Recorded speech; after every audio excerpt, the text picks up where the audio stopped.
छत्तीसगढ़ी गाने देखने के लिए हमारे YouTube चैनल को सब्सक्राइब करें और नए अपडेट्स जानने के लिए बेल आइकन के बटन को क्लिक करें।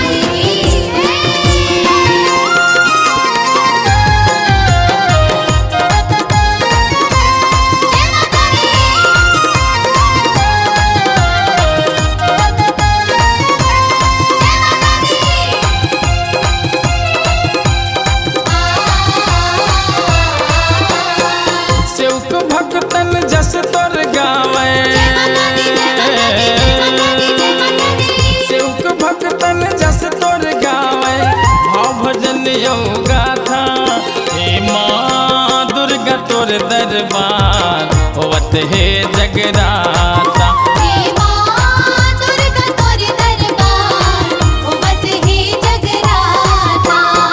शिव भक्तन जस तोर गावै, शिव भक्तन जस तोर गावै, भाव भजन ओ गाथा।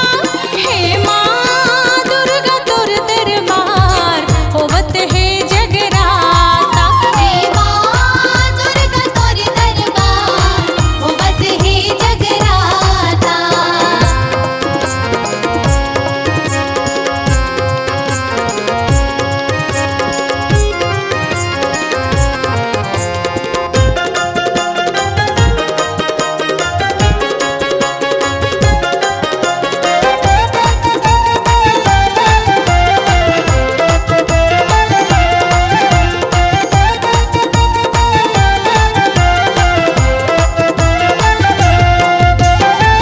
अनगिनत तोर रूप है दाई, अनंत है तोर महिमा, अनंत है तोर महिमा।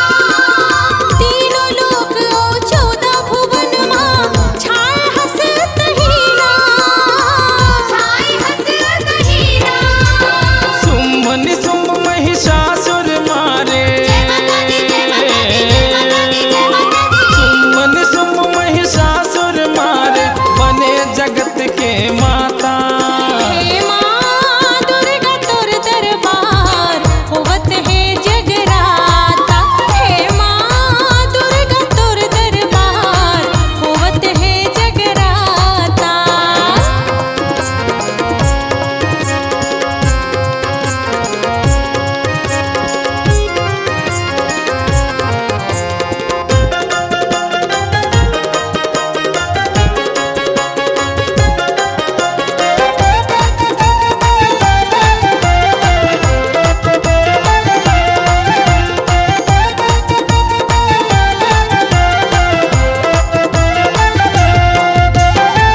अद्भुत है तोर 16 सिंगारे, माथे मुकुटवा साजे, माथे मुकुटवा साजे।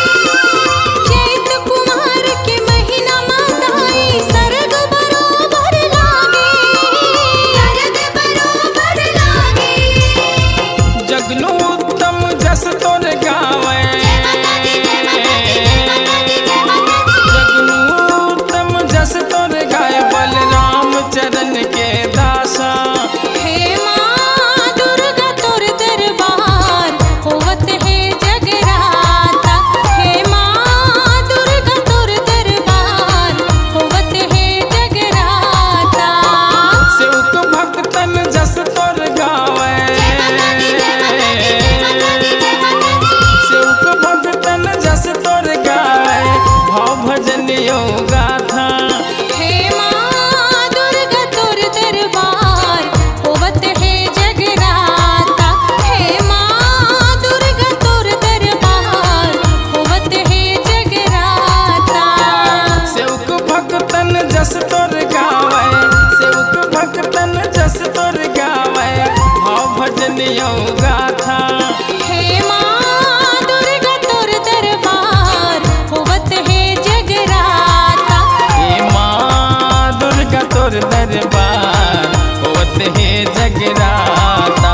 हे माँ दुर्गा तोर दरबार होवत है जगराता। हे माँ तोर दरबार होत है